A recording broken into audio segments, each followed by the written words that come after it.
Hello my friends, I'm Serenity Dawn and welcome to this story. Today I'm super excited because I am bringing you my TBR for the Gilmore Girls Readathon. Yes, you did hear that right. There is a Readathon themed around the television show The Gilmore Girls. I absolutely loved this show. When it first aired, I watched the pilot episode when it aired on television, and I watched every episode and every season through the final one. And it holds a special place in my heart because it is one of those few shows that my mom liked. My mom wasn't super big on TV, but she loved the Gilmore Girls. And so that was one of the shows that we watched until she passed away, and then I watched the last few seasons by myself. But it will always be a special show to me because of that. It is a fun, quirky, sweet, funny, infuriating at times show. It is about a mother and daughter and the mother's parents and the quirky little town that they live in Connecticut, and it is just, it's phenomenal. It's fantastic. I loved it. This readathon is really cool and unique. The creator of it is Desi over at Pastel Pages, and she also has two co-hosts, Mackenzie Lane and Liv's Library. The way that they've gone about it is they have a couple of different ways that you can approach this readathon. You can do Rory Gilmore Reading Challenge, and you can pick 7 of the books off of that if you want. Or you can mix it up, do some of the books from the Rory Gilmore Reading Challenge and some of the challenges that they created. Now, if you don't know, the Rory Gilmore Reading Challenge is a list of all the books that were shown and talked about in the original 7-season series. And personally, I thought that was really awesome that they did it. I'm going to link it down below. If you want to check it out, you can.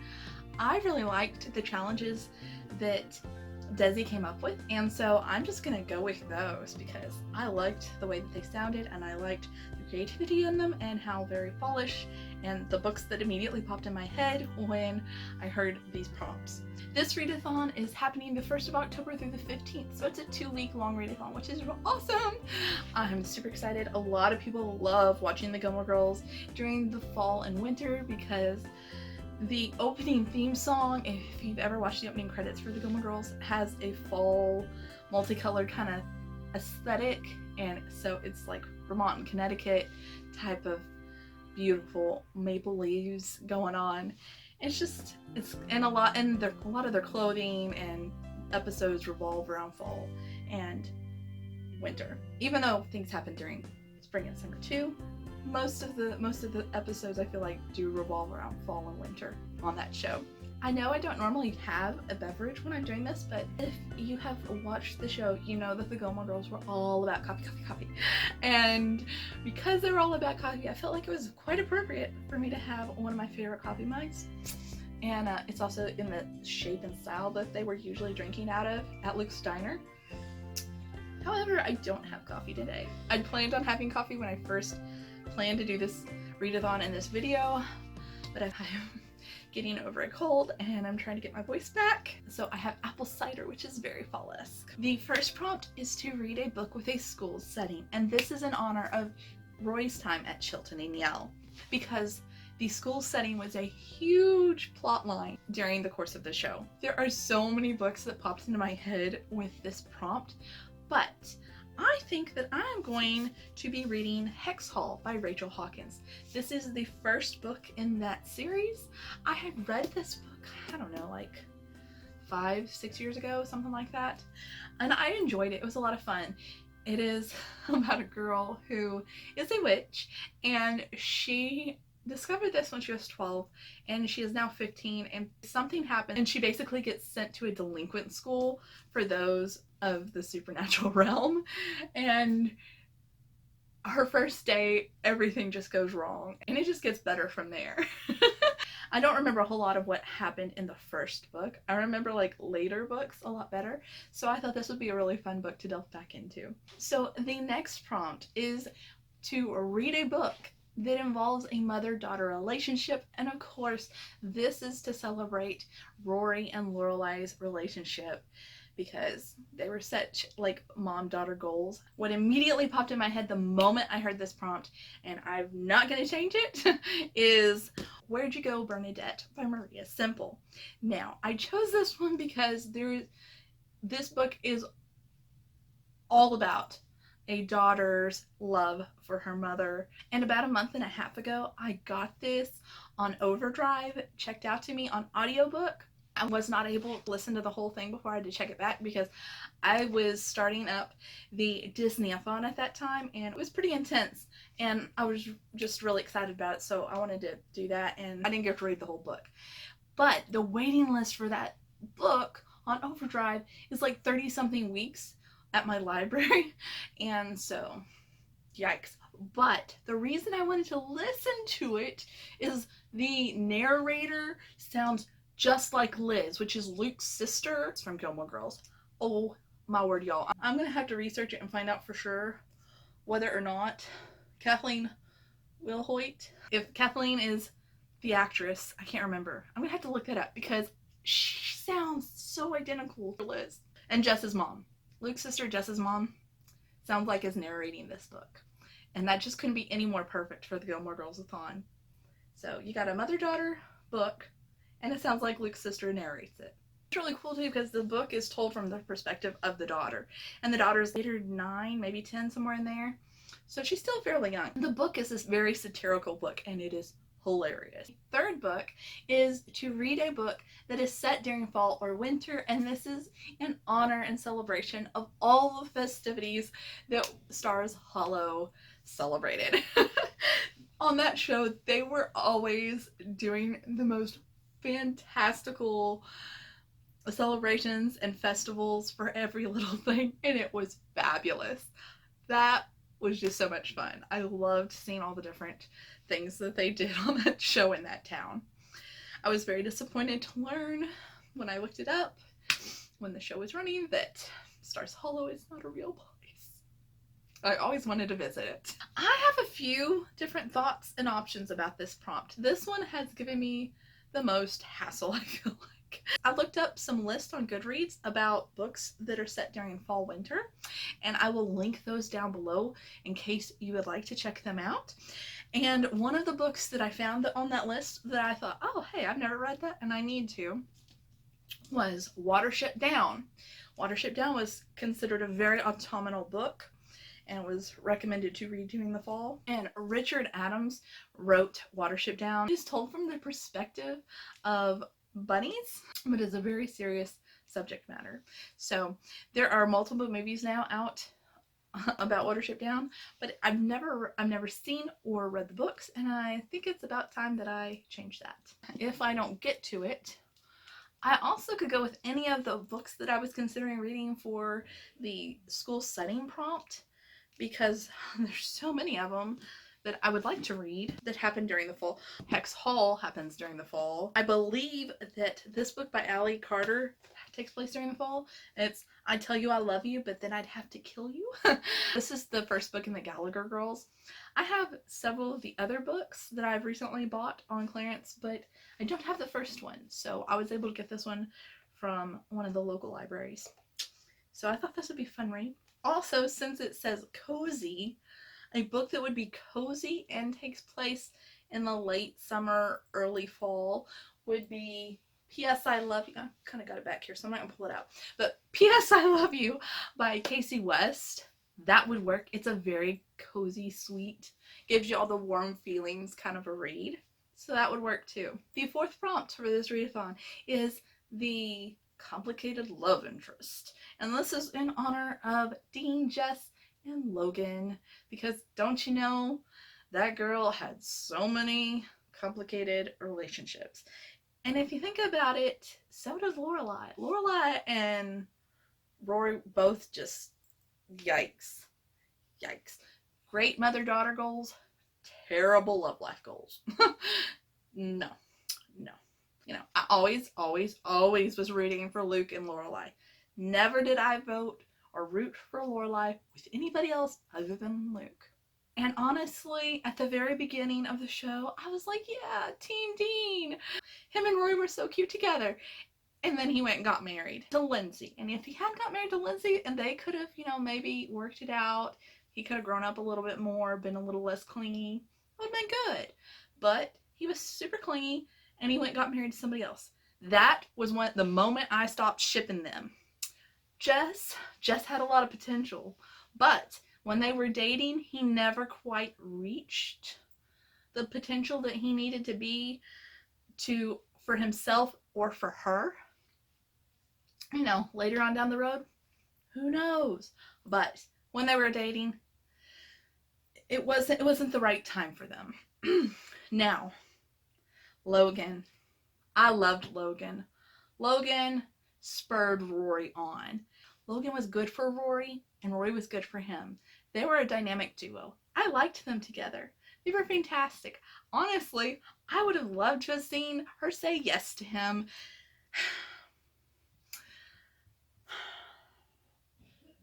A year in the life made me so mad. So mad. And that's all we're going to say about that. Okay?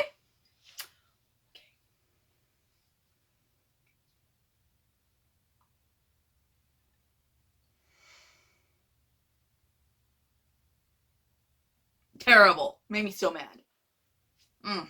Back to the prompt. Complicated Love Interest. A book for that. I think that I'm either going to read P.S. I Love You by Casey West if I want something light and fluffy, make me feel good, cozy kind of a read. But if I want something new and different, a little bit more autumnal, spooky October, maybe not spooky, but you know, more October vibes, then I'm going to be reading Serpent and Dove by Shelby Mahern. This is a new release. This just came out last month, beginning of this month. I'm not sure. I'm filming this in September, so I think it came out this month. Either way, it came out recently, and the book trailer for this is terrible. So terrible. But this sounds like a really fun read. This is about a witch who has left her coven. Well, things happen, and she has to marry a witch hunter. And so it's very much a enemies to lovers, hate to love kind of a thing, and I am so down for that. This is quite a big book too. It's like 518, 520 pages, somewhere in there. It's a tome, a small tome, but still. I'm excited for this one. I'm looking forward to it. I want to read it. It's so pretty too. I'm getting distracted by it. I think this is what I'm going to read for number 4, Complicated Love Interest. Number 5 is to read a book with Asian representation or written by an Asian author. Now, there are quite a few books that have come out recently that sound interesting, written by some Asian authors. I even have 1 or 2, but an Asian author that I know I love, and I haven't read any in this series, is Julie Kagawa. I love Julie Kagawa's writing. I really thoroughly enjoy it. This sounds like the perfect book to read in October, and that is The Immortal Rules. This is her take on vampires, and it just sounded so fun. So Julie Kagawa is of Asian descent, and I'm pretty sure that her main character is of Asian descent as well. Multiple series that she's written have main characters of Asian descent. Let me just kind of give you a little brief synopsis of this. Alison Sekimoto, that's it. She does, so this has an Asian character as well as written by an Asian author. Alison Sekimoto survives in the Fringe, the outermost circle of a walled-in city. By day, she and her crew scavenge for food. By night, any one of them could be eaten. Some days, all that drive Allie is her hatred of them, the vampires who keep humans as blood cattle. Until the night Allie herself dies and becomes one of the monsters. Forced to flee her city, Allie must pass for human as she joins a group of pilgrims seeking a legend.